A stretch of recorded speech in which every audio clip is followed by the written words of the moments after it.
Oh boy, the transfer window has exploded into life. There has been one massive transfer today, which I want to talk about.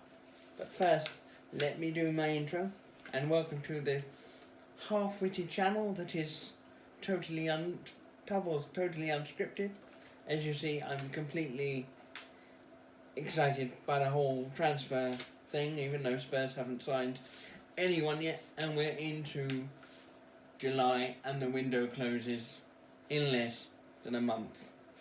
We can't even get our stadium done on time, we can't even get the club shop done in time, and we can't seem to sign players. But nevertheless, there have been some major transfers in the last week since my last video, which did surprisingly well. I mean, it's got 40 views the last time I looked at it. Thank you for all your support. Hopefully the videos will be more forthcoming. It's just been this weather has been totally hot, and today is the only day when the room is actually cool enough for me to do a video without having a seizure. I've had a total nightmare lately, so I just do what I can. So much so that I've actually downloaded Football Manager for my laptop, because I can't be bothered to play the Xbox. That shows you how bad I am. Anyway, the transfer window has exploded, as I said. The main transfer that has happened today is Ronaldo to Juventus, and I'm reading this on a piece of paper with my scribbly little handwriting, which you cannot see. I mean, it's like a doctor scrawled over the page, but you can't even see that, so why am I pointing at? Right, he's moved on a 4-year contract for £105 million, I've just read. This is a fascinating transfer because it shows to me that Ronaldo wants to win league titles. At Real, he's previously won, Champions Leagues, I think 3 or 4 at the time of leaving them, and he's only won 1 or 2 La Ligas in 10 years since he's been there. Ronaldo is a born winner, so he will naturally decide that he wants to win the league over the Champions League, because it's hard to explain when a footballer says, oh, I'm leaving to win league titles, but has won the last 3 Champions Leagues. And I think that's because Barca were on a complete madness last year, and they just wiped the floor. And the El Clasico hasn't got the rivalry of what it had a few years ago. And I think all this comparison between Messi and Ronaldo isn't doing both of them any favours. And I think Ronaldo kind of wants to get out of the Spanish shadow, as it were, not only to get out of Messi's shadow, but also the tax authorities, and I believe in Italy they're a little less hot on tax avoidance. I was looking at the Juventus lineup, and compared to most teams in the Serie A, they basically won it already. I mean, they've got strong defenders, and they just seem to win it every year. There always seems to be a little bit of competition at the start, but they seem to sort of steamroller their opponents. Now, I was reading on my computer earlier that Ronaldo won't play in what people would call his natural position, which is the left winger. As Ronaldo is slowing up in his old age, being 33, which is quite old for a world-class footballer, he has become sort of a centre forward, sort of a goal poacher, if you will. So he is a direct replacement for Gonzalo Higuain.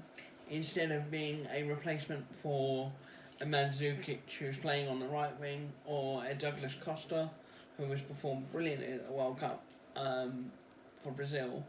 So he's going to go directly into the middle, and that's the way he's going to impact games. And of course, Juve have been in a couple of finals recently for the Champions League, so they do have the quality to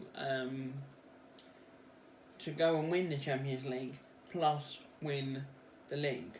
I'm quite surprised that they paid that amount of fee, £105 million, but hey, he's gonna probably cover that with shirt sales. I mean, Juventus is probably the biggest club in Italy. I mean, you can go to Rome and still see Juventus shirts. I mean, I've even got one, so they are my Italian team.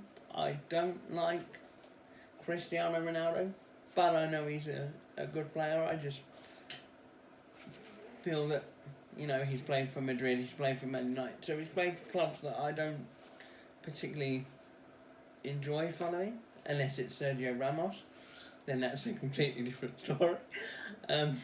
Insert Liverpool banter here again. Oh dear, that's really fun. Yes, so Ronaldo going to Juventus will probably allow Higuain to move elsewhere, possibly to Chelsea to replace Morata. Now, who replaces Ronaldo at Real Madrid? Now, personally, I don't want Neymar to leave PSG. You can't go from being a Barcelona semi-legend, going to PSG, then going all the way over to Real Madrid. No. It will be kind of like the Luis Figo thing, where they chucked a pig's head on the pitch because they were so annoyed that he'd left Barcelona to go to Real. And I just think, especially in this day and age with social media, I just think Neymar's already getting abused. You know, why would you want to abuse yourself even more? So I would personally think they would go for someone like Eden Hazard. Dare I say, a Heung-min Son could possibly get a transfer to Real Madrid.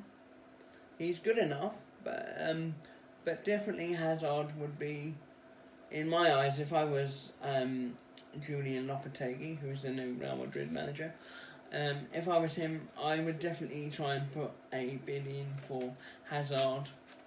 I don't think Mbappe or Neymar would go to Real Madrid just yet. Just leave it a couple of seasons and then see where it goes. Now, there's been another transfer number 2. Is Mahrez to Man City. Now, I've watched a lot of Man City and watched a lot of Mahrez, and he's a very decent player. He moves the ball well, he crosses the ball well, he finishes well. In fact, he does everything quite well, that's what I keep saying. He helped Leicester to win the title a couple of years back, but I fail to see what Mahrez could do at City. Now, before this video, I was sitting here thinking, where on earth would Mahrez play? Because you have De Bruyne, you have Sterling, you have Sane, you have Jesus, you have Aguero, and you have all these players, Bernardo Silva, and you have all these players which are so good attacking wise. Where does he fit in? Now, the only thing that I came up with is if Man City play a 4-2-3-1, which is where they put Ederson, Walker, Stones Kompany, Mendy, Fernandinho, De Bruyne in a slightly more holding role, Sane on the left, Sterling on the right, Aguero up front and stick Mahrez just behind Aguero. Obviously, Mahrez can play on the right, he can play on the left. He prefers to play on the right so that he can move onto his left, but for some reason I've just got a feeling he's actually better suited to a more central role. Because the way De Bruyne is playing at the World Cup is just, he's actually influencing the play from deep. Yes, albeit he didn't have a good game today against France, and kind of hope they do get the third place. But I'm not going to mention anything about England because I don't want to jinx it. No. Although I do kind of like Gareth Southgate's waistcoat. Although I can't wear a waistcoat. I'm far too large and chunky. So that is why I'm not going to wear a waistcoat. And obviously it's too hot. I mean, we've had 4 weeks of absolute balmy weather. I should be hiding in a dark room. I mean, even Scotland is bathing in its own sun juices. So many gingers are getting burnt. It's unbelievable. So Mahrez, going back to Mahrez before I completely change the dynamic of this video. Mahrez, I just don't see where he fits in with the squad.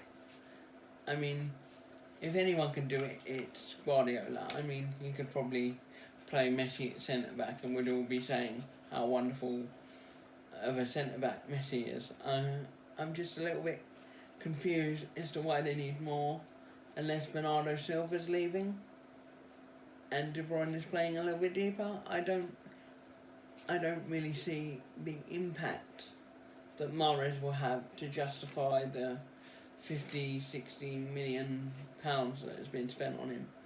Apparently it's a club record as well, so that makes De Bruyne's transfer fee look pretty much amazing. I mean, that guy could be put in the Rotherham squad and they could be Champions League finalists. He's just that kind of player. Yes, he doesn't score goals, but the amount of goals that, you know, he creates, chances, you know, and he's a genuinely decent bloke. But yeah, the whole Mahrez to City thing is just, it's just confusing. It's like they've signed him and they've said, oh, we'll get rid of a few players. I just don't see the urgent need for someone like Mahrez. Now, if they sign someone like Wanyama as a type of player rather than it actually being Wanyama, a more defensive, cohesive unit like Matuidi or dare I say a Henderson type player, then I would understand. But to sign another attacking midfielder, it's just a little bit confusing. Talking about defensive midfielders, it pains me to say that I think Arsenal have got one of the transfers of the season. Spurs haven't even signed a player, and yet I'm talking about Arsenal probably having the signing of the season. It makes me want to cry. And that is Lucas Torreira of Uruguay and Sampdoria. Now he's an Arsenal player. Now, I've watched most games in this World Cup, and he is like a pit bull with someone's clothes. He just will not let go. He is a fantastic tackler, and I just think it's such a good signing that Arsenal have done. It's what they needed. They needed a bit of backbone in their lineup. And, you know, I'm the kind of Spurs fan that will say, you know, Arsenal need to be somewhat competitive so that when we beat them, it's not in vain. Whereas towards the end of the last few years, we were thinking, oh yeah, we can now beat Arsenal quite easily because Arsene Wenger is just shockingly bad at everything that he's now redundant, he's now old, he's a dinosaur. So actually to see Arsenal make signings like this is actually quite surprising. Yeah, and in a good way, because then when we do beat them at the new home, which still hasn't been completed yet, but hopefully roll on the 15th of September or whenever it is, please let us win our first game against Liverpool. That's all I ask. 1-0 victory, 89th minute. Kane dives for penalty. Thank you. I'm looking up for inspiration. Please. Yes, no, that would really upset the Liverpool fans, wouldn't it? Yes, I'm very good at that. But yeah, Lucas Torreira, he's a ball-winning midfielder. It's like a pit bull. You don't want to get on the wrong side of. He's strong, and he showed with Uruguay what he could do. I mean, you look at them and nobody plays 4-4-2 anymore. But for some reason, Uruguay make it work because they track back like a pack of wolves. You know, Suarez bites people, Cavani only seems to finish chances when he hasn't got time to think about it. Then as soon as he thinks about it, he's like, oh no, my legs have gone to jelly. You know, they actually did quite well to sort of do what they do in a 4-4-2. Yeah, I just feel that Arsenal perhaps would need a couple more defensive signings, maybe 2 more centre-backs, because Koscielny's out for ages with an Achilles injury, and Mustafi just isn't as good as Mustafi used to be at Valencia. It's unfortunately, the Premier League is unfortunately a league for where you could get a decent player in one league and then he could be shocking in another. I mean, you look at Granit Xhaka and he just seems to get red cards, own goals or worldlies. There's no in between with him. And the final transfer, if you can call it a transfer, this one makes me laugh. It's everyone's good friend Jack Wilshere, and he's off to West Leighton. I mean Orient Ham. West Ham. Sorry. Yes, that's right. Jack Wilshere has finally joined a club which actually suits him. Yes, Jack Wilshere is actually a West Ham fan, hence why he hates Tottenham so much. Is it a good signing? It's a good signing for the medical room. I fail to see where all this fanfare of Jack Wilshere comes from. He gets injured more than I do, and I don't do anything and I always get injured. You know, my knees are probably in a better state than his. I mean, he's a professional football player, so he's probably winning at life. But I just, you know, my message to Jack Wilshere would be to just drop down a division. You know, go to someone like Bristol City and then work your way up. I don't think he's good enough for West Ham. West Ham, statistically, are probably a better club than Bournemouth. And yet Jack Wilshere went to Bournemouth and he did okay for a few games, but then got injured and found himself out of the team. I just don't see the media's love affair with someone like Jack Wilshere, who on his day could be world class, but he's not because he's always injured. And then you get the media criticism of Raheem Sterling, which I just find utterly mind-boggling. You know, the reason that Raheem Sterling is at the World Cup is because he is what Gareth Southgate needs in that particular position. He's not there to score a bucket load of goals. He might be there to tap in the odd one, but he's actually there to stretch the defence and stretch it this way, stretch it that way. He's there to run the defence absolutely ragged. And I just don't find it good at all that while we're at this World Cup, there are people that are still moaning about the way we play. Hey, if we win, every single game for the next 20 years, 1-0, we're happy. We'll be, dare I say, World Cup winners. We'll be European Championship winners. We'll be UEFA Nations League winners. People just need to stop fantasising about what they think the England side should be. Let Gareth Southgate do that. That's his job. They still fantasise, oh, Jack Wilshere's the best midfield player in our country. No, he's not. Jordan Henderson is even better than Jack Wilshere. And I don't like Jordan Henderson, but I thought he had a good game. In fact, he's had 2 good games. The Colombia game and the Sweden game.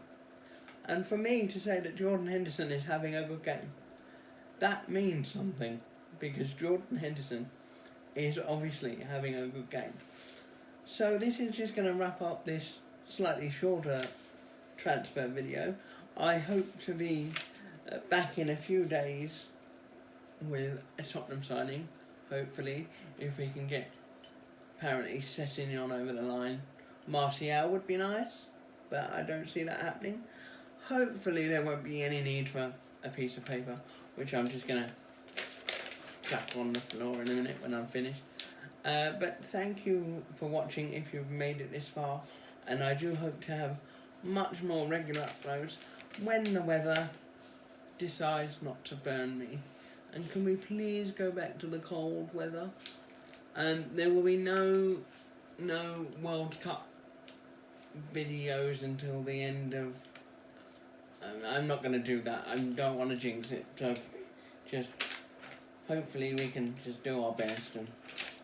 And I predicted us to get knocked out of the quarters, so I don't want to say anything more just in case. But I do find it funny that in 1966 the government, which was run by the Conservatives, collapsed. In 1966 we got to the final and won. Then in 1990, again a Tory government, nearly collapsed. England do well.